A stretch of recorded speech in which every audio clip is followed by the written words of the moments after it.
Vamos falar sobre qual a missão do Messias, sobre uma perspectiva da qual a teologia cristã não dá grande relevo. Por que não o faz?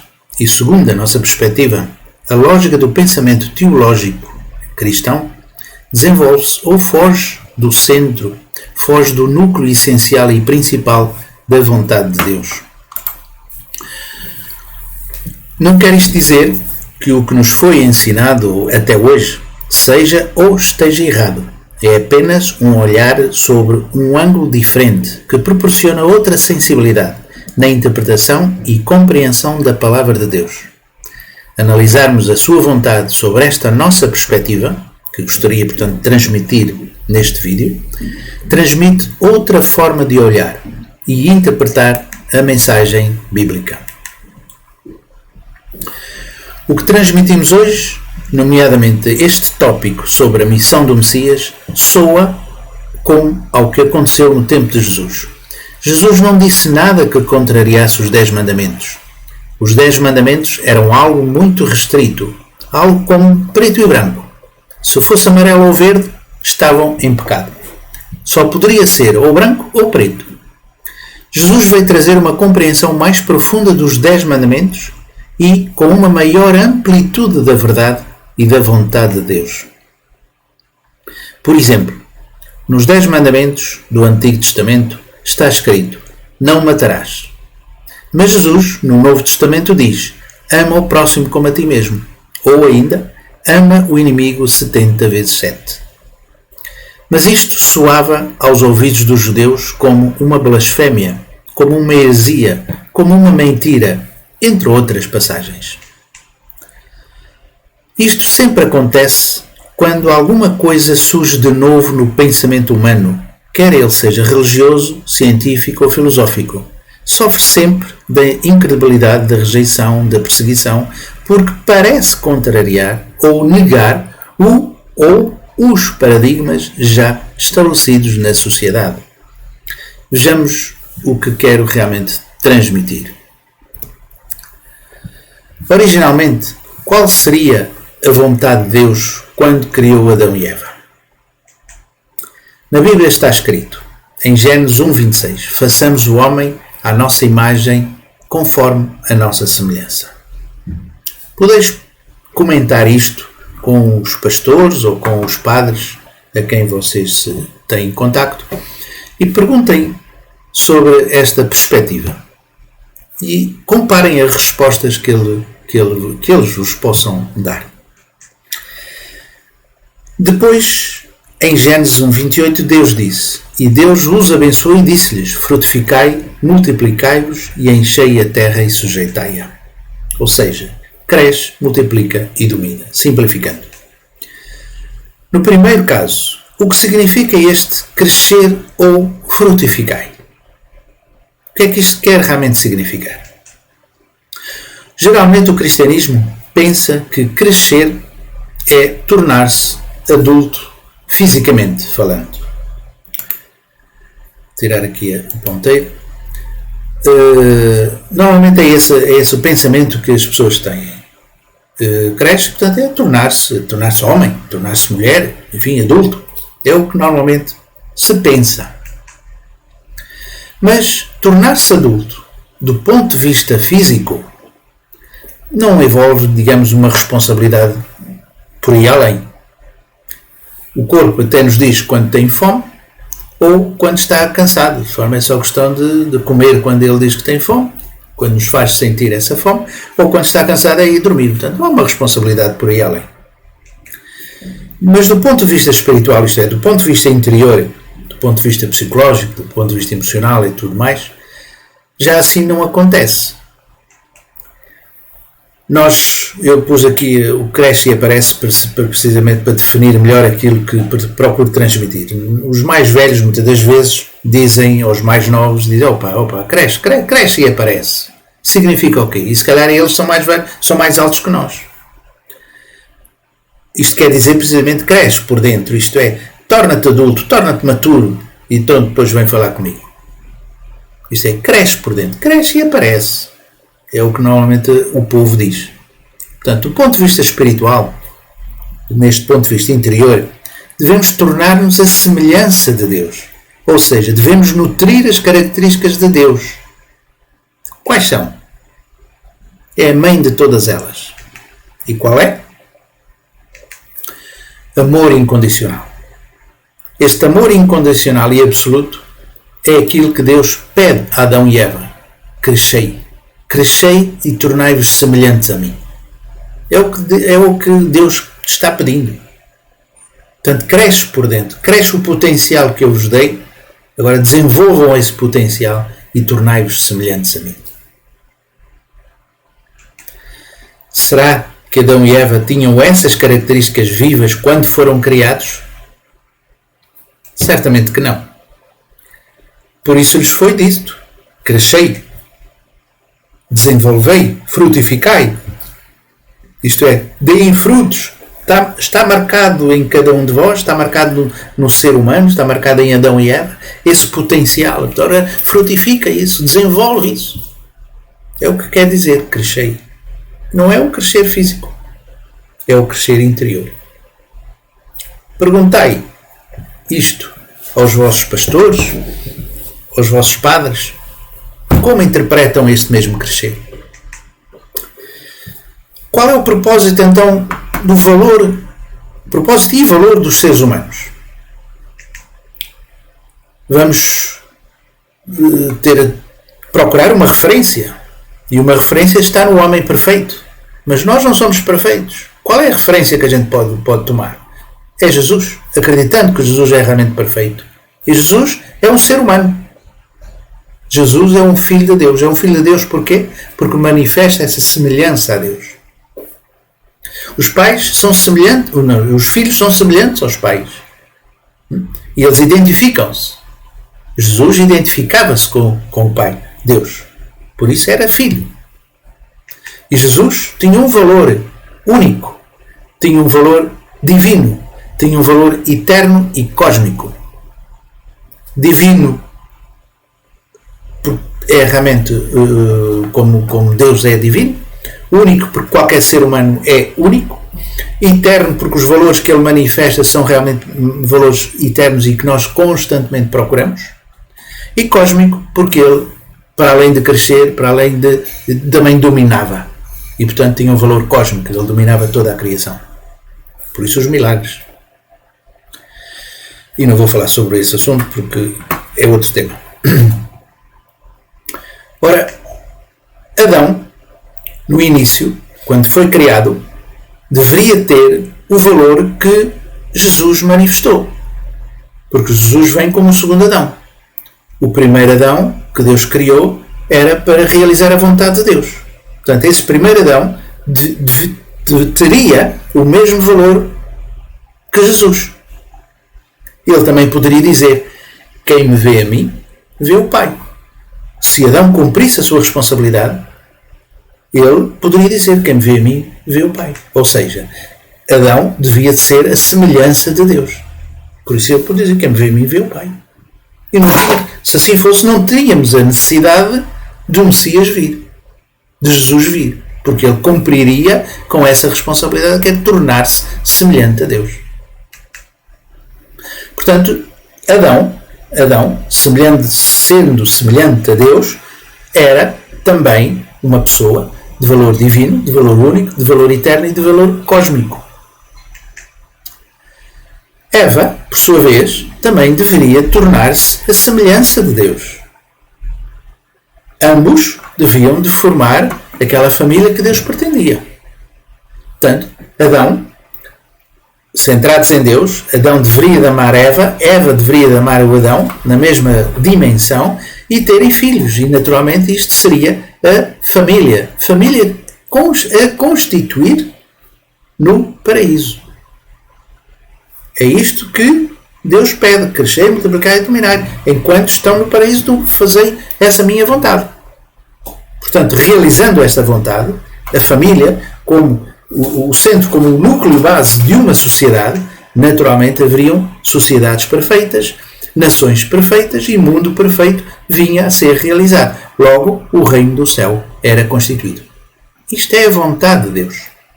Esta é uma vontade absoluta de Deus. que é para ser realizada tanto na Terra como no mundo espiritual. Ou seja, depois de nós irmos para o mundo espiritual, depois de morrermos, vamos para o mundo espiritual com as nossas próprias características que conseguimos e ganhamos enquanto vivemos na Terra, enquanto experienciamos a vida na Terra. Esta é a vontade de Deus, absoluta, imutável. Qual era então a vontade de Deus originalmente desde o início? Era o crescer, multiplicar famílias perfeitas no paraíso. Era o desenvolvimento desta mesma estrutura de uma sociedade, de um mundo. Era a manifestação da semelhança de Deus. Era a manifestação de um amor eterno, de um amor absoluto, de um amor imutável, como é característica de Deus. Todo o ser humano existia com este mesmo estar na vida. Amar sempre o próximo.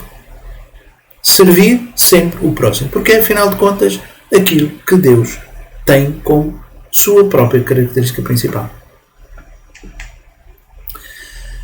Essa é a sua vontade absoluta. De forma que o que veio a acontecer foi Satanás seduzir Eva seduziu Adão correspondeu a essa sedução e caíram. E de forma que foram expulsos do paraíso. Reparai que a vontade era Adão amar Eva amar Adão. O que acontece é Satanás seduzir Eva. Portanto, na posição de Deus passou a estar Satanás. Satanás deu ouvidos a Satanás e não a Deus. Foi seduzida. Eva seduziu Adão e Adão correspondeu. Ao corresponder, vem desenvolver filhos. Portanto, esta família foi desenvolvida fora do paraíso. Foi desenvolvida sob o domínio de Satanás. O que é ser domínio de Satanás? É nutrirmos a mentira, é nutrirmos a corrupção, é nutrirmos como é que se chama? A manipulação. Foi precisamente isto que Satanás fez com Eva. Eva transmitiu as mesmas coisas a Adão. E quando ambos se uniram, multiplicaram filhos com a essência, com as características de Satanás. Portanto, eles formaram família fora do paraíso. Quando comeram o tal fruto, foram expulsos do jardim. Isto tem a ver, esta forma de observar pode nos ajudar a compreender o que é isso de comer do fruto, que está feito em vídeos anteriores, já realizei. De forma que foram expulsos do paraíso, estavam no paraíso e foram expulsos do paraíso e formaram lá famílias. Portanto, essas famílias que aqui se foram desenvolvidas não foram abençoadas por Deus. São famílias fora da benção de Deus.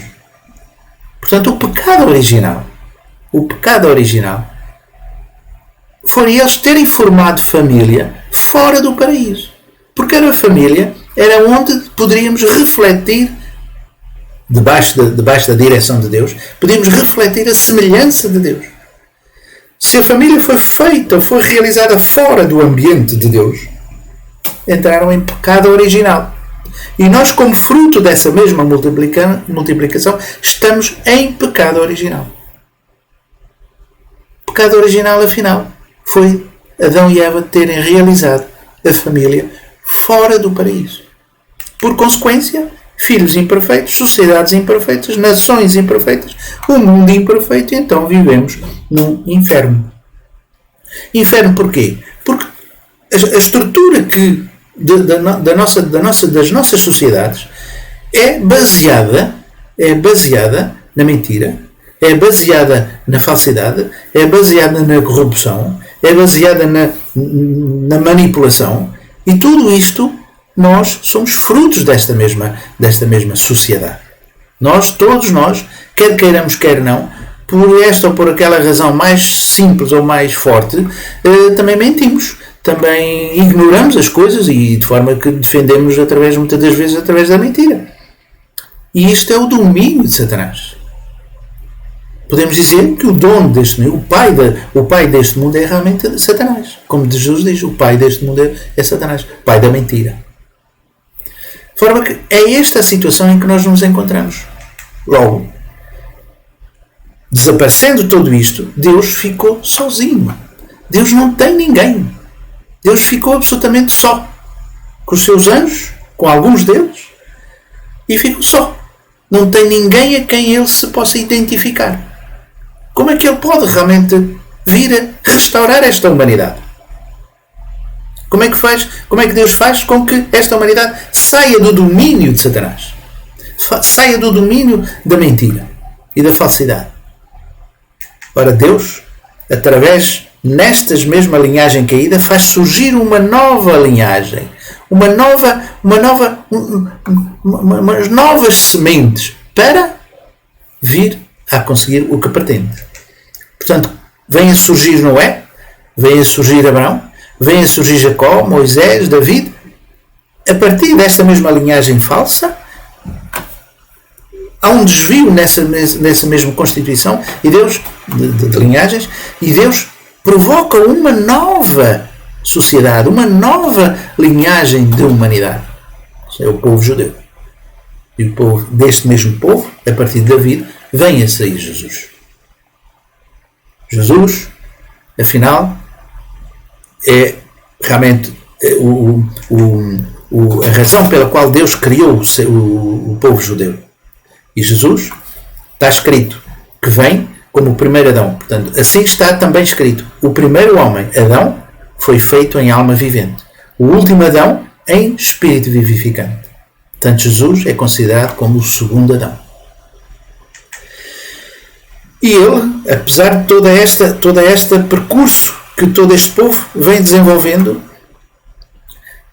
Jesus manifesta alguma tristeza com esse mesmo povo. Diz: mas ai de vós, escribas e fariseus, hipócritas, pois que fechais aos homens o reino dos céus, e nem vós entrais, nem deixais entrar aos que estão entrando. Portanto, todo este processo foi um processo de sofrimento, de sacrifício, para Deus poder conseguir novamente um ser que vem realizar o que o primeiro Adão não realizou. Jesus. Através de um desvio desse mesmo percurso das falsas linhagens, das falsas domínio de Satanás, vem a surgir outros filhos, vem a surgir um novo povo, que é o povo de